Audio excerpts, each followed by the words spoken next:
আলহামদুলিল্লাহি রাব্বিল আলামিন ওয়াসসালাতু ওয়াসসালামু আলা সাইয়্যিদিল মুরসালিন আম্মা বা'দ ফাআউযু বিল্লাহি মিনাশ শাইতানির রাজীম বিসমিল্লাহির রহমানির রহিম আসসালাতু ওয়াসসালামু আলাইকা ইয়া রাসূলুল্লাহ ওয়া আলা আলিকা ওয়া আসহাবিকা ইয়া হাবিবাল্লাহ আসসালাতু ওয়াসসালামু আলাইকা ইয়া নবিয়াল্লাহ ওয়া আলা আলিকা ওয়া আসহাবিকা ইয়া নূরাল্লাহ।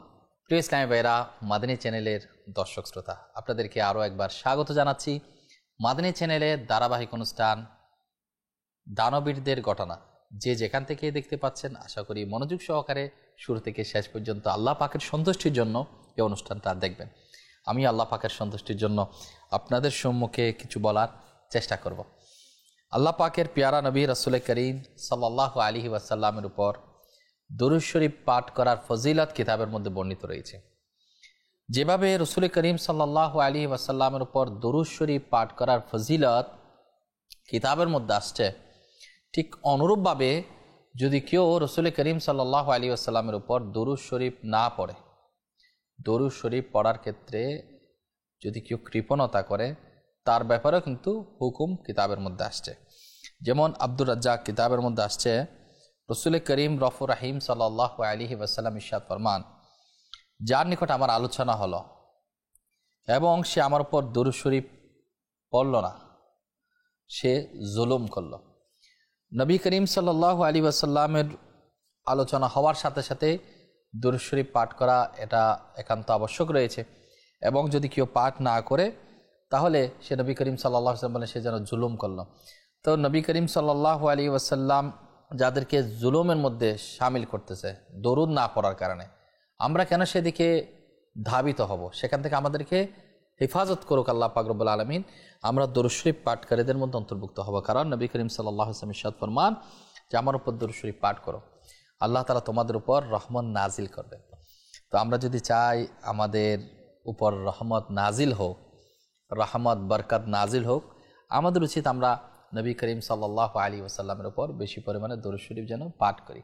আসুন, যেখান থেকে দেখতে পাচ্ছি একবার মুহাব্বত, ভালোবাসা, আন্তরিকতা নিয়ে দুরূদ শরীফ পাঠ করি। সাল্লু আলাল হাবিব সাল্লাল্লাহু তাআলা আলা মুহাম্মদ সাল্লাল্লাহু তাআলা আলাইহি ওয়াসাল্লাম। দানবীরদের ঘটনা। অসংখ্য ব্যক্তি যারা আল্লাহ পাকের রাহে নিজের যে সম্পদ আল্লাহ তাআলার পক্ষ থেকে পেয়েছে সেটা আল্লাহ পাকের রাহে দান করেছেন। ক্ষুধার্তদের মাঝে, পিপাসার্তদের মাঝে আল্লাহ তাআলার নেক বান্দাগণ অনাহার ব্যক্তিকে আহার করিয়েছেন। কতই না চমৎকার বিষয়। আজকেও কিছু ঘটনা আমরা ইনশাআল্লাহ তাআলা শুনবো, যেটা থেকে আল্লাহ যদি দয়া করে ইনশাআল্লাহ আমরা অনেক কিছু শেখার সৌভাগ্য অর্জন হবে। হযরতে সাইয়েদনা হাবিব আজমি রাহমাতুল্লাহ আলাইহি এর দরজায় কোনো এক ফকির আসলো এবং কিছু চাইল, আমাকে কিছু দান করুন।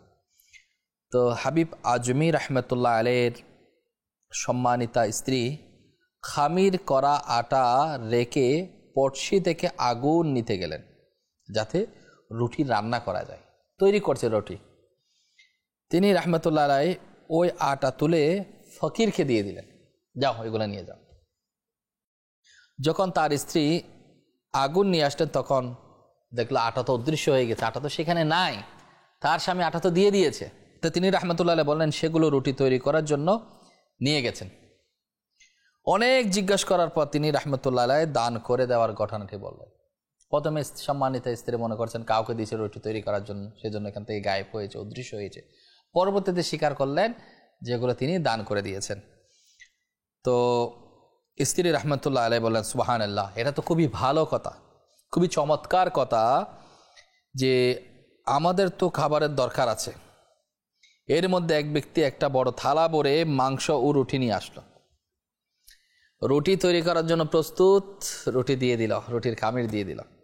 এদিকে বলছে তাদের স্ত্রীগুলো খুবই সম্মানিতা ছিল, খুবই বুঝার মতো নারী ছিল, যে দিয়েছেন ভালো কথা, আল্লাহর রাহে দেওয়ার মধ্যে খুবই এটা ভালো, তা আমাদেরও তো খাবার প্রয়োজন, আপনি তো দিয়ে দিয়েছেন।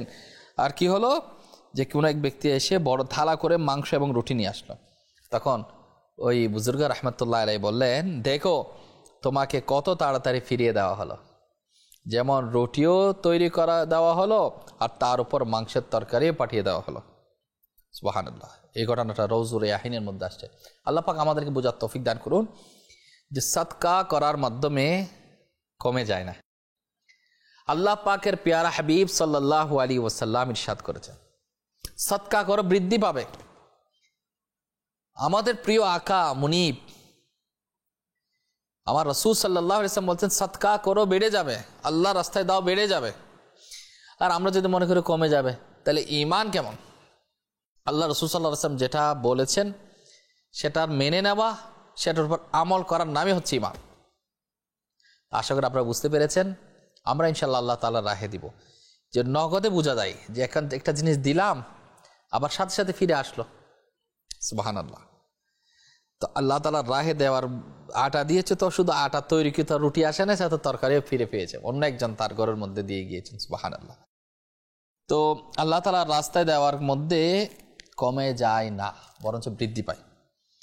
আর আল্লাহ তাআলার রাস্তায় দেওয়ার মধ্যে বৃদ্ধি পায়, যেমনটা হযরত সাইয়েদনা আবু হুরায়রা রাদিয়াল্লাহু তাআলা আনহু বলেন, নবী করিম সাল্লাল্লাহু তাআলা আলাইহি ওয়াসাল্লাম ইরশাদ ফরমান, যেটা সহিহ মুসলিমের 1398 পৃষ্ঠা, হাদিস মুবারাকা 2588, এর মধ্যে নবী করিম সাল্লাল্লাহু আলাইহি ওয়াসাল্লাম ইরশাদ ফরমান, সদকা সম্পদ কমায় না। একটা হচ্ছে বৃদ্ধি পাওয়ার আলোচনা, ফজিলত, আপনি জানিয়ে দিচ্ছেন সদকা সম্পদ কমায় না। আর আল্লাহ তাআলা ক্ষমা করার কারণে বান্দার সম্মানই বৃদ্ধি করেন। আর যে আল্লাহ তাআলার সন্তুষ্টির জন্য বিনয়ী হয়, আল্লাহ তাআলা তাকে উচ্চ মর্যাদা দান করেন। এখানে তিনটা জিনিস আসছে, একটা হচ্ছে সদকা সম্পদ কমায় না, সেকেন্ড হচ্ছে ক্ষমা করার কারণে কেউ ছোট হয় না, কাউকে আপনি ক্ষমা করবেন, আল্লাহ তাআলা তার সম্মানকে বৃদ্ধি করবেন। আর 3 নম্বর হচ্ছে, যদি আল্লাহ তাআলার সন্তুষ্টির জন্য কেউ বিনয়ী হয়, আল্লাহ তাআলা তার মর্যাদাকে বাড়িয়ে দেবেন।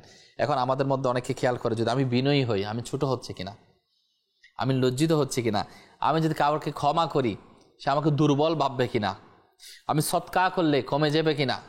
তো আল্লাহ রাসূল সাল্লাল্লাহু আলাইহি ওয়াসাল্লাম যে নির্দেশনা দিয়েছেন, সেটার মধ্যে দয়া, বরকত, রহমত, মাগফিরাত সবই। ব্যাস আমাদের কাজ হচ্ছে আমল করা। আল্লাহ পাক আমাদেরকে আমল করার সে তৌফিক দান করুন। বিখ্যাত মুফাসসির হাকিমুল উম্মাত মুফতি আহমদ ইয়ারকান নাইমি রাহমাতুল্লাহ আলাইহি, ইনি যাকাত আদায়কারীর যাকাত প্রতি বছর বৃদ্ধি পেতে থাকে এই বিষয়ে তিনি আলোকপাত করেন। তিনি বলছেন, যেটা বাস্তবিক অভিজ্ঞতা, যে আপনি দেখবেন কৃষক খেতে বীজ ফেলে আসে, বাহ্যিক দৃষ্টিতে মনে হচ্ছে বীজ ফেলে দিয়েছি, সেটা চলে গিয়েছে, বরঞ্চ বীজ দেওয়ার কারণে সুবহানাল্লাহ সত্যিকার অর্থে সেখানে কিন্তু বৃদ্ধি পায়। যেমন ঘরে রাখার বস্তুগুলো ইঁদুর, কাটালি পোকা ইত্যাদি দ্বারা ক্ষতিগ্রস্ত হয়। অনেক সম্পদ আপনি জমা করেছেন, অনেকে জমা রেখেছেন, দেখেছি সেগুলো কিন্তু ক্ষতি হওয়ার সম্ভাবনা থাকে, সেগুলো লস হওয়ার সম্ভাবনা, ইঁদুরে নিয়ে যায়, পোকামাকড় খেয়ে ফেলে। যেটা জমিনের মধ্যে দেওয়া হয় সেটা কিন্তু ক্ষতিগ্রস্ত হচ্ছে না, সেটা থেকে আবার নতুনভাবে চারা গাছ উৎপাদিত হচ্ছে। তো এটা তার উদ্দেশ্য যে সম্পদ দ্বারা সদকা করা হবে সেটা তা খরচ করতে থাকো, ইনশাআল্লাহ বৃদ্ধি পেতেই থাকবে। কূপের পানি ভরতে থাকো, তাহলে পানি বেড়েই যাবে। আপনি দেখবেন কূপ থেকে যখন পানি বের করা হয়, পানি কিন্তু কমে যায় না, আবার বৃদ্ধি পায়। তা আল্লাহ পাক আমাদেরকে সঠিকভাবে বোঝার তৌফিক দান করুক।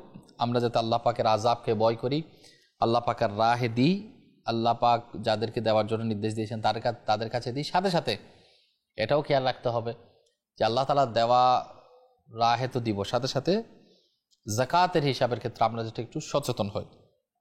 আলা হযরত ইমাম আহলে সুন্নাত ইমাম আহমদ রাজা খান রাহমাতুল্লাহ আলাইহি কোরআন হাদিসের বর্ণিত আযাবের দৃশ্য বর্ণনা তুলে ধরতে গিয়ে তিনি ইরশাদ করেন, যে সোনা চাঁদির যাকাত দেওয়া হবে না, কিয়ামতের দিন জাহান্নামের উত্তপ্ত আগুন করে তাদের দ্বারা কপাল, পাজর, পিঠে দাগ দেওয়া হবে, তাদের মাথা ও স্থানের উপর জাহান্নামের গরম পাথর রাখা হবে, বুক ফেটে কাঁধ বের হয়ে যাবে, আর কাঁধের হাড়ের উপর রাখা হলে হাড় ভেঙে বুক দিয়ে বেরিয়ে আসবে। কেমন আযাব হবে যাকাত না দিলে। স্বর্ণের জায়গায় পিঠ ভেঙে পাজর দিয়ে বের হবে, মাথার পেছনের অংশ ভেঙে কপাল দিয়ে উত্থিত হবে। যে সম্পদের যাকাত দেওয়া হবে না, কিয়ামতের দিন তা প্রাচীন দুষ্ট রক্তপায়ী বড় অজগর হয়ে তার পিছু নিবে। আর তারপর বলা হচ্ছে, সে হাতে বাঁধা দিবে, সেটা ওই হাত চিবিয়ে নিবে। অর্থাৎ যে হাত দিয়ে বাঁধা দেওয়ার চেষ্টা করবে যে আযাবকে, তো বলা হচ্ছে আযাব সেটাকে চিবিয়ে নিবে, অথবা গলা পেঁচিয়ে শৃঙ্খল হয়ে যাবে, তার মুখ নিজের মুখে নিয়ে চিবাতে থাকবে আর বলবে যে আমি হলাম তোর সম্পদ, আমি হলাম তোর সম্পদ, আমি হলাম তোর ধনভাণ্ডার। তারপর সমস্ত শরীর চিবিয়ে ফেলবে। আল্লাহ তাআলার পর আল্লাহ পাক হেফাজত করুক। এই ধরনের আযাব আমরা চাই না। আল্লাহর দেওয়া হুকুম, আল্লাহ পাক যে নির্দেশনা দিয়েছেন, আল্লাহ পাক যে আমাদেরকে যে গাইডলাইন আল্লাহ রাসূল সাল্লাল্লাহু আলাইহি ওয়াসাল্লাম দিয়েছেন, সে মোতাবেক আমরা আমল করব, ইনশাআল্লাহ আমরা আযাব থেকে রেহাই পাবো। সাল্লু আলাল হাবিব সাল্লাল্লাহু তাআলা আলা মুহাম্মদ সাল্লাল্লাহু তাআলা আলাইহি ওয়াসাল্লাম। আলা হযরত ইমাম আহলে সুন্নাত ইমাম আহমদ রাজা খান রাহমাতুল্লাহ আলাইহি, যাকাত যারা আদায় করে না, কিয়ামতের শাস্তির ব্যাপারে ভয় দেখাতে গিয়ে বলেন, হে প্রিয়, আল্লাহ ও রাসূল সাল্লাল্লাহু আলাইহি ওয়াসাল্লামের বাণীকে এমনিতে হাসি ঠাট্টা মনে করছো, অথচ কিয়ামতের দিনের একদিন 50,000 বছরের সময়ের মতো মুসিবত সহ্য করা কেমন মনে করছো? দুনিয়ার আগুনে এক আধা পয়সা গরম করে শরীরের উপর রেখে দিক, তারপর কোথায় এই হালকা গরম আর কোথায় ওই দিনের আগুন, এবং ওই আগের আগুন সেটা কেমন হতে পারে, কোথায় একটি পয়সা আর কোথায় সারা জীবনের জমানো সম্পদ। এগুলো সব কিছু গরম উত্তপ্ত করে যদি শরীরের উপর রাখা হয় কেমন হবে? একটা মিনিট আমরা সহ্য করতে পারবো? আর হাজার হাজার টাকা, কোটি টাকা যারা কামাইছে, এগুলা যারা যাকাত দেয় নাই, সবগুলো সম্পদের যদি দাগ দেওয়া হয়, হাড় ভেঙে যাবে, শাস্তি মানুষের উপর হবে। সেদিন কিভাবে আমরা রেহাই পাবো? সেজন্য আল্লাহ পাকের দেওয়া মাল থেকে আল্লাহ পাকের রাহে দেওয়া এতই বেশি চমৎকার এবং ফজিলতপূর্ণ, আগেরকার যারা বুজুর্গ তারা সহজেই সেগুলো মেনে নিতেন এবং সুবহানাল্লাহ, আল্লাহ পাকের দেয়া মেহেরবানি, সবাই খুশি থাকতেন এবং খুশি মনে সেগুলো মেনে নিয়ে যাদের নাই তারাও আল্লাহ পাকের দেওয়া সম্পদ থেকে আল্লাহ তাআলার রাহে দেওয়ার জন্য তারা প্রস্তুত হয়ে যায়। আল্লাহ পাক আমাদের সবাইকে বোঝার সে তৌফিক দান করুক। প্রিয় ইসলামী ভাইরা, মাদানী চ্যানেলের দর্শক শ্রোতা, আর কিছু ঘটনা আপনাদের সম্মুখে বর্ণনা করতে চাই। যে আমরা অনেক সময় ফকির আসলে বিরক্ত বোধ করি, আমাদের আনইজি মনে হয় যে আমার দরজায় করাঘাত করছে বারবার, আমরা পেরেশান হই, অস্থিরতা পেশ করি। অথচ সত্যিকারের যারা ফকির, যারা যাদেরকে দেওয়ার ক্ষেত্রে প্রতিবন্ধকতা নেই, মানা নেই শরীয়তের, যারা হকদার রয়েছে, তারা আসলে আমাদের খুশি হওয়া দরকার, আল্লাহর দরবারে শুকরিয়া জ্ঞাপন করা দরকার যে আল্লাহ চাইলে আমাকে আপনাকেও কারো দরজায় পাঠাতে পারতেন, কিন্তু আল্লাহ রব মালিক আমাকে গ্রহীতাদের কাতারে রাখে নাই, আমাকে দাতা হিসেবে কবুল করেছে। তো কেন আমি যারা গরিব রয়েছে, নিঃস্ব রয়েছে, তাদের প্রতি আমরা অবহেলা করব? হ্যাঁ, অনেকে ফকিরের ভেষ ধরে, মনে হয় ফকির কিন্তু ফকির নয়। তারা বিভিন্নভাবে বিভিন্ন ওয়েতে দেখা যায়, আল্লাহ পাকের পানা, আল্লাহ পাক আমাদেরকে হেফাজত করুক, কি বলবো, যার পেশা হিসেবে নিয়ে নিয়েছে, এগুলো থেকে হেফাজত করে, এদেরকে দিলে আবার গুনাহ হবে। সত্যিকারে যারা গরিব মিসকিন অসহায়, তাদের দেওয়ার মধ্যে ফজিলত রয়েছে। আর আমরা বিরক্ত বোধ করবো না। কোটি কোটি হাম্বলীদের পেশওয়া এবং পথ প্রদর্শক হযরতে সাইয়েদনা ইমাম আহমদ বিন হাম্বল রাহমাতুল্লাহ আলাইহি এর শাহজাদা হযরতে সালিহ রাহমাতুল্লাহ আলাইহি ইস্পাহানের কাজী বা বিচারক ছিলেন। একবার হযরতে সাইয়েদনা ইমাম আহমদ বিন হাম্বল রাহমাতুল্লাহ আলাইহির খাদিম হযরতে সালিহের বাবুর্চিখানা থেকে খামির নিয়ে রুটি তৈরি করে ইমাম সাহেব রাহমাতুল্লাহ আলাইহির খেদমতে পেশ করলেন। তিনি রাহমাতুল্লাহ আলাইহি জিজ্ঞেস করলেন, এগুলো এত নরম কেন? খাদিম খামির নেওয়ার বর্ণনা দিল। তিনি রাহমাতুল্লাহ আলাইহি বললেন, আমার ছেলে যিনি ইস্পাহানের কাজী, তার গড় থেকে কেন নিয়েছো? এ রুটি আমি খাবো না, এটা কোনো ফকিরকে দিয়ে দাও। তবে তাকে এটা বলে দিবে যে এই রুটিতে কাজীর খামির অন্তর্ভুক্ত রয়েছে, ওই কাজী সাহেবের খামির অন্তর্ভুক্ত রয়েছে। ঘটনাক্রমে 40 দিন পর্যন্ত কোনো ফকির এলো না, শেষ পর্যন্ত রুটিতে গন্ধ সৃষ্টি হলো। খাদিম ওই রুটি দসলা নদীতে ফেলে দিল। হযরতে সাইয়েদনা ইমাম আহমদ বিন হাম্বল রাহমাতুল্লাহ আলাইহি তাকওয়া খোদাবতির প্রতি মারহাবা, তিনি ওই দিনের পর থেকে দাসলা নদীর মাছ কখনো খাননি। সুবহানাল্লাহ। দেখেন ওই রুটি তো খায় নাই, বরঞ্চ দাসলা নদীতে ফেলে দেওয়ার কারণে নিশ্চয়ই এগুলো মাছে খেয়েছে ওই রুটিগুলা, সেজন্য দাসলা নদীর মাছ পর্যন্ত খায়নি। কেন? ইমাম হাম্মদ রহমতুল্লাহ খাদিম বাবরচিখানা থেকে খামির তৈরি করে বলল যে এগুলো নরম কেন? তো তিনি বললেন আমার ছেলে যিনি ইস্পাহানের কাজে তার ঘর থেকে নিয়ে এনেছি, সেজন্য তিনি ওই রুটি খান নাই, এটা গ্রহণ করেন নাই। তাহলে একটা জিনিস খেয়াল করবেন, আমরা অনেক সময় দান সৎকা ঠিকই করি, কিন্তু এটা অনেক সময় সুদের টাকা, ঘুষের টাকা। তো সুদ এবং ঘুষ এইসবের টাকা যদি কেউ খেয়াল করে যে এটা আমি সওয়াবের নিতে দিচ্ছি, এটার কোনো সওয়াবই নেই। সওয়াব তো তখন আশা করা যায় যখন সেটা হালাল হবে। আর আল্লাহ পাকের কি দয়া মেহেরবানি, আল্লাহ ওয়ালাদের জানা হয়ে যায় ওই রুটি নেওয়ার জন্য কোনো ফকিরা আসে নাই, এনাদের তাকওয়া পরহেজগারিতা। সেজন্য টাকা পয়সা অর্থ সম্পদকে নিজের আপন না বানিয়ে আল্লাহ রসুলকে মেনে নেওয়া, আল্লাহ রসুলের মোহাব্বতের মধ্যে ফিদা হওয়া, আল্লাহ রসুলের সন্তুষ্টির মধ্যে নিজেকে ব্যস্ত রাখা, এটাই হচ্ছে বুদ্ধিমানের কাজ। আল্লাহ পাক আমাদের সবাইকে সে তৌফিক আল্লাহ পাক আমাদের সবাইকে নসিব করুন। হযরতে সাইয়েদনা ইমাম আহমদ বিন হাম্বল রহমতুল্লাহ আলাই, যার ব্যাপারে শুনলাম উনি অনেক বড় মর্যাদার অধিকারী ছিলেন। কথিত আছে কোনো এক মহিলার হাত পা প্যারালাইসিসের মধ্যে আক্রান্ত ছিল, সে তার ছেলে রহমতুল্লাহ আলাইয়ের নিকট দোয়ার জন্য পাঠালো। তিনি রহমতুল্লাহ আলাই বর্ণনা শোনার পর উজু করে নামাজ পড়া শুরু করে দিলেন। যখন ওই যুবক ঘরে ফিরে পৌঁছালো তখন তার মা সুস্থ হয়ে গেছিল এবং নিজে এসে তার জন্য দরজা খুলল। আল্লাহ পাক নেক বান্দাদের সম্মান করা কত বড় সওয়াবের কাজ, অনেক বড় সওয়াবের কাজ। যেমন এক ব্যক্তি ইন্তেকালের পর স্বপ্নে দেখল যে মা ফাআলাল্লাহু বিকা, আল্লাহ পাক আপনার সাথে কেমন আচরণ করেছেন? তো তিনি বললেন আল্লাহ পাক আমাকে ক্ষমা করে দিয়েছেন। যে জিজ্ঞেস করা হলো কোন আমলটি কাজে এসেছে? জবাব দিল একবার হযরতে সাইয়েদনা ইমাম আহমদ বিন হাম্বল রহমতুল্লাহ আলাইহি তিনি নদীর কিনারে উজু করছিলেন, আর সেখানে আমি উপরের দিক থেকে উজু করতে বসে গেলাম। যখন আমার দৃষ্টি তিনি রহমতুল্লাহ আলাইহির ওপর পড়ল তখন সম্মান সূচক আমি নিচের দিকে এসে পড়লাম, যাতে আমার পানি প্রবাহিত হয়ে উজুর পানির সাথে না মিলে, বরঞ্চ আমি নিচের দিকে নেমে আসলাম আদব সম্মান করে।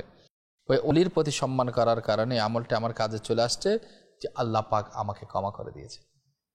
আজকে অসংখ্য মানুষ যারা ওলি আল্লাহর কারামত, ওলি আল্লাহ সম্পর্কে বুঝে না। ওলি আল্লাহদেরকে আদব করা দরকার, সম্মান করা দরকার, কারণ সবচেয়ে বড় সখী অর্থাৎ দানবীর হচ্ছেন ওলি আল্লাহগণ।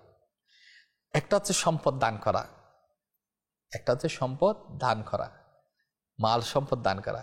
আর এরা তো মাল সম্পদ সবকিছু বিসর্জন দেয়, সাথে সাথে এমন কিছু দিয়ে দেয় মানুষকে, এমন কিছু জিনিস উপহার দিয়ে দেয় যেটা তার দুনিয়া এবং আখিরাতের জন্য মঙ্গলময় হয়ে যায়।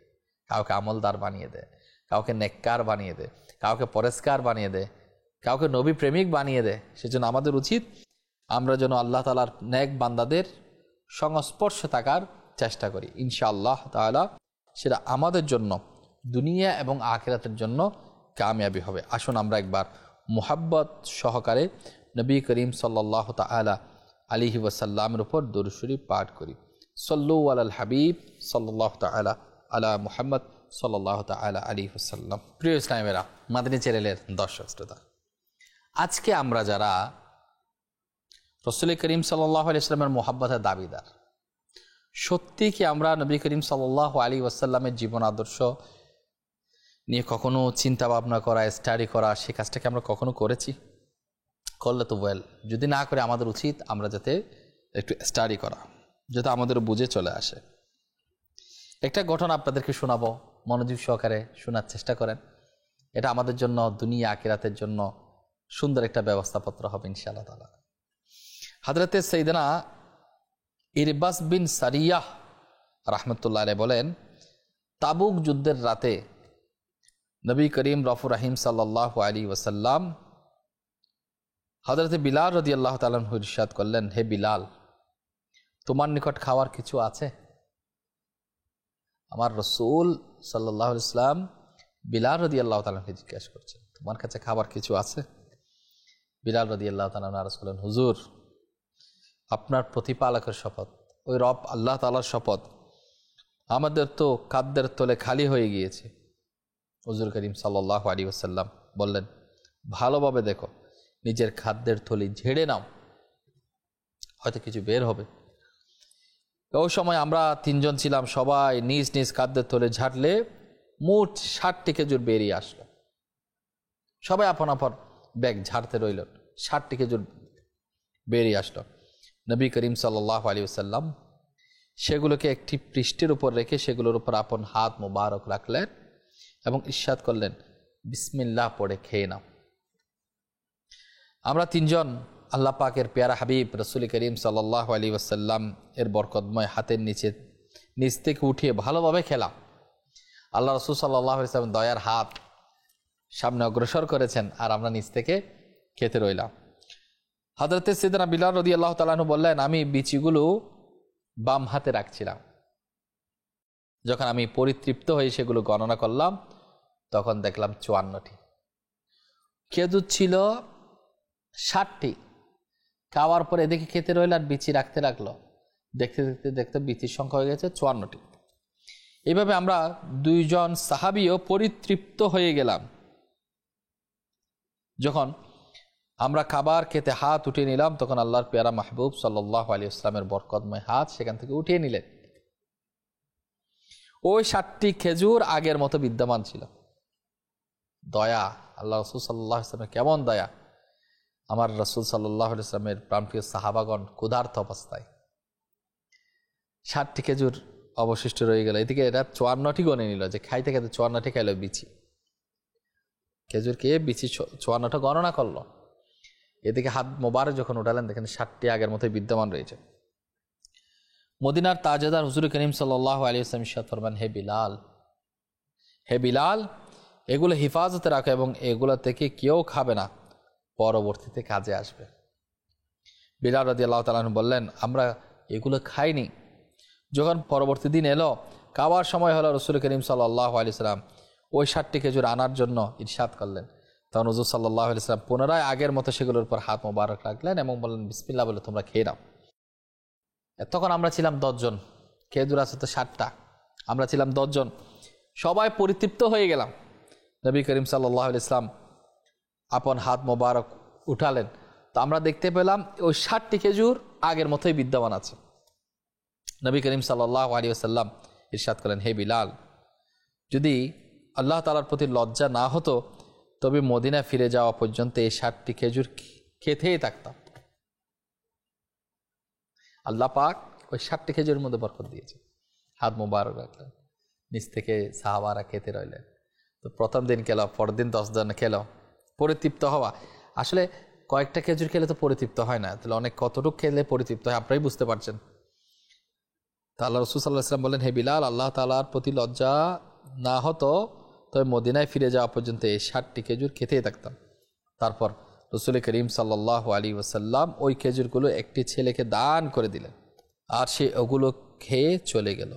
সুবহানাল্লাহ, সুবহানাল্লাহ। আল্লাহ রাসূল প্যারা হাবিব, প্যারা নবী রাহমাতুল লিল আলামিন হুজুর পাক সাল্লাল্লাহু আলাইহি ওয়াসাল্লামের কেমন শান ও শওকত, কেমন দয়া যে সুবহানাল্লাহ, আল্লাহ পাকের রাহে দেওয়ার ক্ষেত্রে কৃপণতার বিন্দু পরিমাণ পর্যন্ত ছিল। বরং রাসূল করিম সাল্লাল্লাহু আলাইহি ওয়াসাল্লামের মতো দাতা পৃথিবীর জমিনের মধ্যে আর একটা হবে না।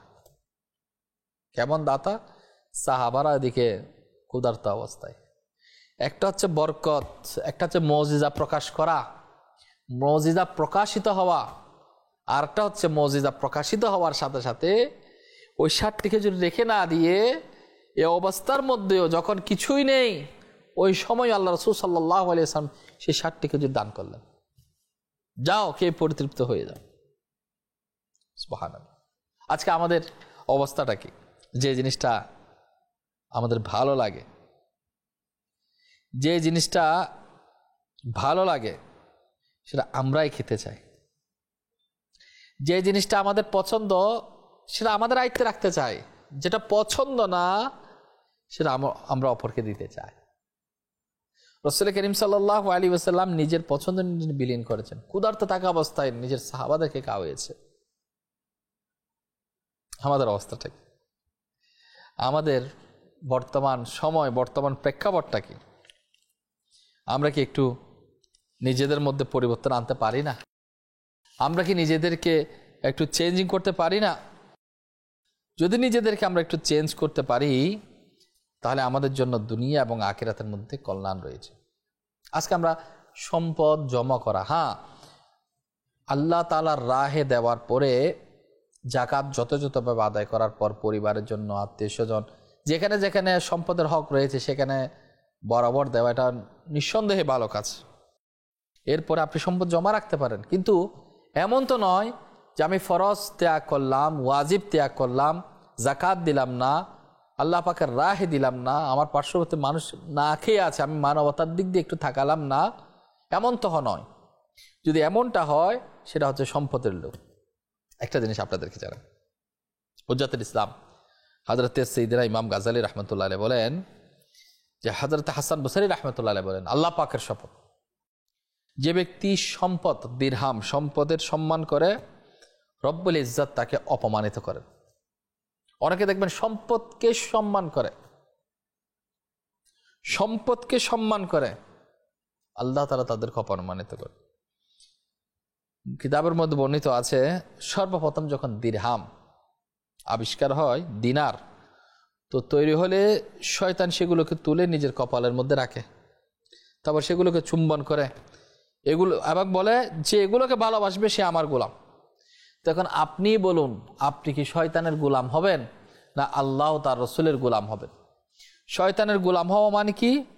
সম্পদের নেশা, সম্পদ, দিন অর্থাৎ দিনার, মাল, দৌলত, টাকা পয়সার প্রতি লোভ লালসা, সেগুলোকে ভালোবাসা হচ্ছে দিন ও দিনারকে দিরহামকে ভালোবাসা অর্থ হচ্ছে শয়তানের সাথে বন্ধুত্ব করা, শয়তানকে ভালোবাসা, শয়তানের গোলামি করা। আমরা শয়তানের গোলামি করব না, আমরা আল্লাহ ও রসুলের গোলামি করব। আল্লাহ ও রসুলের গোলামির মধ্যে দুনিয়া এবং আখিরাতের মধ্যে সফলতা। আল্লাহ আমাদের বুঝার তৌফিক দান করুন। হযরত সাইয়্যিদনা সামিদ বিন আসলান রাহমাতুল্লাহ আলাইহি বলেন, দিরহাম ও দিনার, মাল দৌলত হচ্ছে মুনাফিকদের লাগাম। এগুলোর মাধ্যমে তাদেরকে দুজখের দিকে টানে নেওয়া হবে। এখন আপনি বলুন, আমি কি করব, আপনি কি করবেন? আমরা কি সম্পদের নেশায় নিজেকে ব্যস্ত রাখবো, নাকি আল্লাহ রসুলের মোহাব্বতে আল্লাহ তাআলার দেওয়ার রাহে সম্পদগুলো আল্লাহ তাআলার সন্তুষ্টির জন্য বিলীন করবে? ফায়সালা আপনাদের। আল্লাহ পাক আমাদের উপর মেহেরবানি করুন। ইনশাআল্লাহ যদি সম্পদকে ভালোবাসি, সম্পদের মোহ সব শেষ করে দিতে পারে। আপনি তো কবর পর্যন্ত পৌঁছে যাবেন, আমি তো পৌঁছে যাব। সম্পদকে ভালো না বেশে, যে এই সম্পদের যিনি দাতা, যিনি দিয়েছেন, যিনি রব মালিক, সে রবকে ভালোবাসি, তো দুনিয়ার মাল সম্পদ, ধন দৌলত সব কিছু আপনার কদমে আসবে। সেজন্য আল্লাহ তাআলার রাহে দেওয়ার ক্ষেত্রে কৃপণতা না করি। কৃপণতার জন্য হয় সম্পদের ভালোবাসার কারণে, লোভের কারণে। লোভ ত্যাগ করি, পরিত্যাগ করি, সৎ পথে চলি, সৎ পথে খামাই, সৎ পথে আমরা ব্যয় করি। ইনশাআল্লাহ দুনিয়া আখিরাতে কামিয়াবির একটা ব্যবস্থাপত্র হবে ইনশাআল্লাহ তাআলা। ইনশাআল্লাহ আল্লাহ দয়া করলে যারা দানবীর রয়েছেন, দানশীলতার আরও অনেক ঘটনা আপনাদেরকে শোনাবো আগামী পর্ব। আশা করি আপনারা একই সময়ে মাদানী চ্যানেলের পর্দায় দেখতে থাকবেন, এবং যারা সোশ্যাল মিডিয়াতে রয়েছেন আপনারা দেখার পর শেয়ার করে দিবেন। ভালো থাকুন, সুস্থ থাকুন, মাদানী চ্যানেল দেখতে থাকুন। সাল্লু আলাল হাবিব সাল্লাল্লাহু তাআলা আলা মুহাম্মদ সাল্লাল্লাহু আলাইহি ওয়াসাল্লাম।